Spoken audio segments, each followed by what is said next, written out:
Thank you very much, Anne-Marie, for the nice introduction. Thanks for having me here to talk indeed about life and more particularly about finding our nearest neighbors with life. And as you can see, life is written with capital letters. This is not a typo, so it's actually an acronym.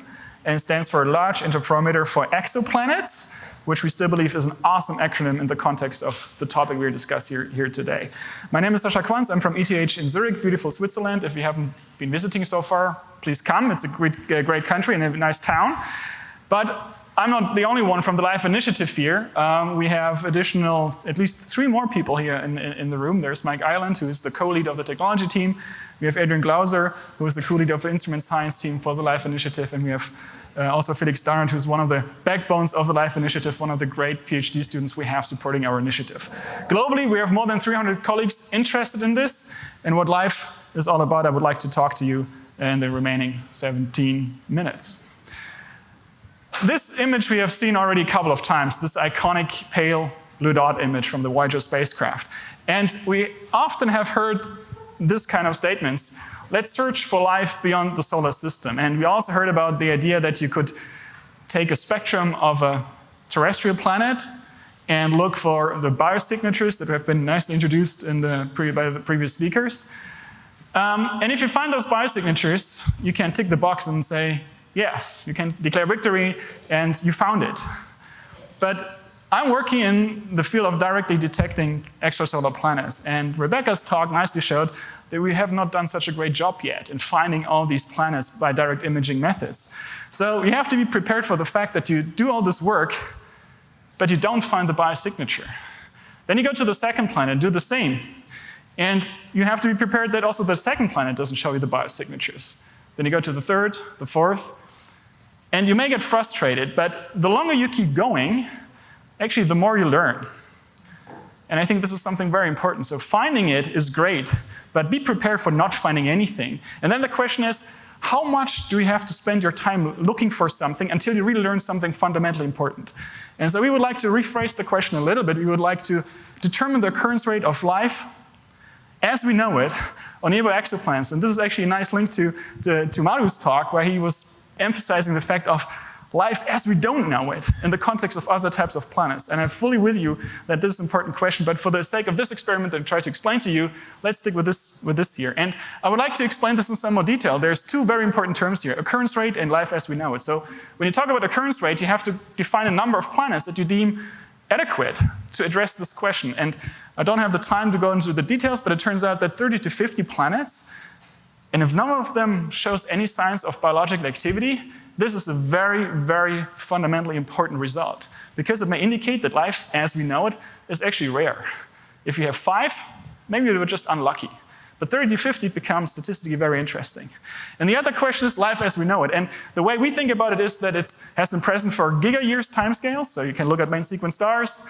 It leaves global and, very importantly, detectable signatures in the atmospheres that you can detect remotely. And finally, it is present in terrestrial planets that are close or in the habitable zone. Again, you can search for different kinds of planets, but for the sake of the argument, let's stay with this definition. First steps in this direction we have already heard about, and we have seen some of the beautiful results from the James Webb Space Telescope trying to analyze the atmospheres of rocky planets that are transiting around nearby M stars. Here's one example that just, I think, appeared last week in the literature from the TRAPPIST planetary system. We heard a lot about the TRAPPIST planetary system already. And the hope is that James Webb will do many, many more. And then we have a great mission coming up on the European side, the Ariel mission, which will really do a census of exoplanet atmospheres. And together, I think they really bring us one step closer to addressing this fundamental question about the atmospheres of terrestrial planets. They're going to map out parameter space that is not necessarily directly related to the terrestrial planets in the habitable zone, but you got an understanding about the statistical significance of exoplanet atmospheres and the diversity. And there's one very important thing you have to keep in mind. All these measurements will be done for transiting exoplanets. But most planets do not transit. We are so biased today because this is so successful and so astonishing and surprising and exciting that sometimes we forget that most planets do not transit. In other words, if you have one planet that is transiting, you have at least 99 that are not transiting.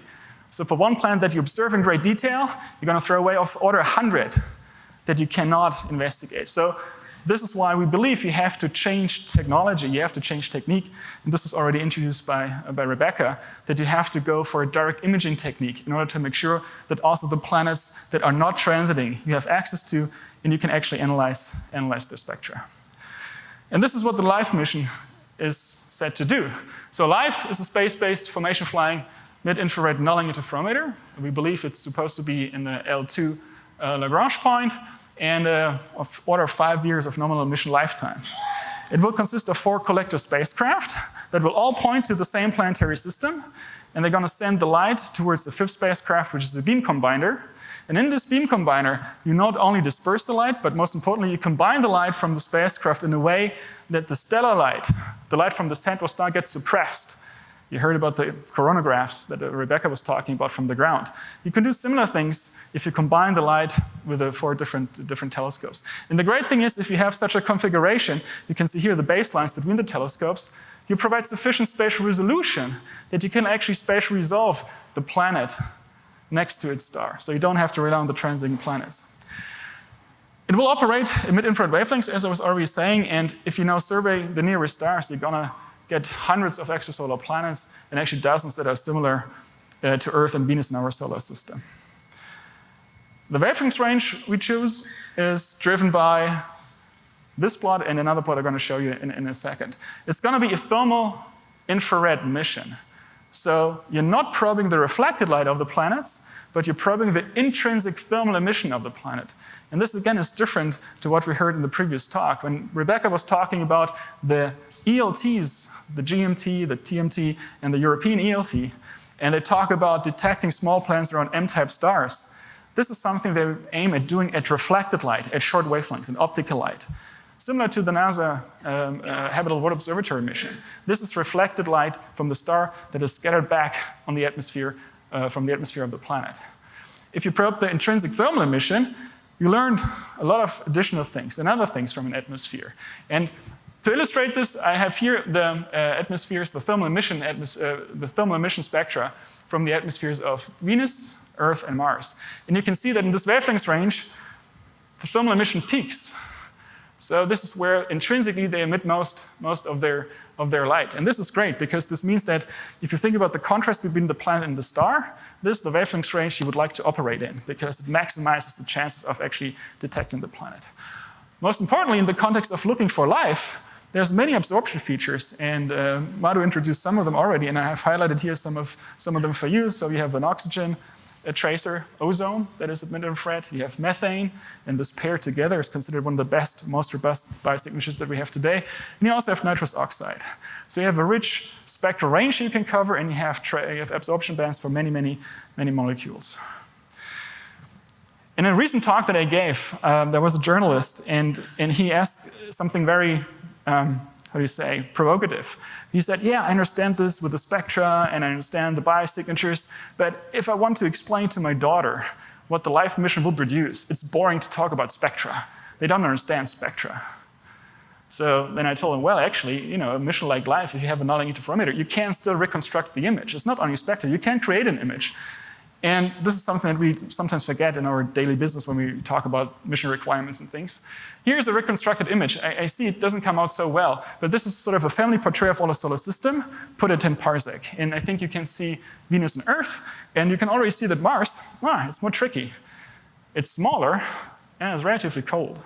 So that means that the signal you get in thermal emission, if you remember the spectra, is more difficult to get. So in principle, you can get family portraits of planetary systems also with a null interferometer, and I think this is very important to keep in mind. So if you look at the discovery space, what we did is we used the results from the Kepler space mission, the statistics we have learned from Kepler, and we populated the nearest stars with the planets as they occur according to the Kepler statistics. And then we asked the question, if we were to look for new planets that have not been found yet, how many planets would a lifelike mission be able to detect? And we have this graph here, this result here. So you see here on the right-hand side, this is the result from the LIFE mission, why there's 2 bars I'm going to explain in a second. And we compare this to concept study results from the NASA missions, LUVA-A, LUVA-B, HABEX. So these are reflected light missions, and this is what we have. And we have 2 bars because depending on how you distribute the observing time between the different stars, you can either maximize the total number of planets, or you can, for instance, maximize the number of small planets in the habitable zone. You have a choice, and this is something you would have to trade, depending on what the ultimate science objectives are. It's not so much about the exact numbers here, it's just to show what we're talking about. We talk hundreds of planets. Planets or numbers comparable to those future flagships that have been or are being discussed within the context of NASA's next missions. And more importantly, if you look at the green part, rocky super-Earth, these are also of order 200 or so. So these are potentially the ones that also Manu would be interested in for his sort of more exotic planets, but there's many of them are the classical habitable zone rocky worlds. And this is shown on this diagram to some more detail. If you were to split the planets up, the 350 that we have in from the detection phase, where you maximize the number of rocky habitable zone planets, then you can split it up into hot planets, warm planet, cold planets. That has to do with how much energy they receive. And then you can see here that in the rocky extended habitable zone, you talk of order 40 that you may be able to detect. And if you remember the very first slide, I told you what is the number of planets you would like to investigate. This is of order the number you would like to get. You know, if all of them turn out to be not habitable or not inhabited, this is a very, very strong result. And this is why, you know, those numbers sort of add up, because this is what our current mission design is driven by. What is important in the context of our nearest neighbors is that 30% of these planets are within 5 parsecs. All of them are within 10 or 11 parsec.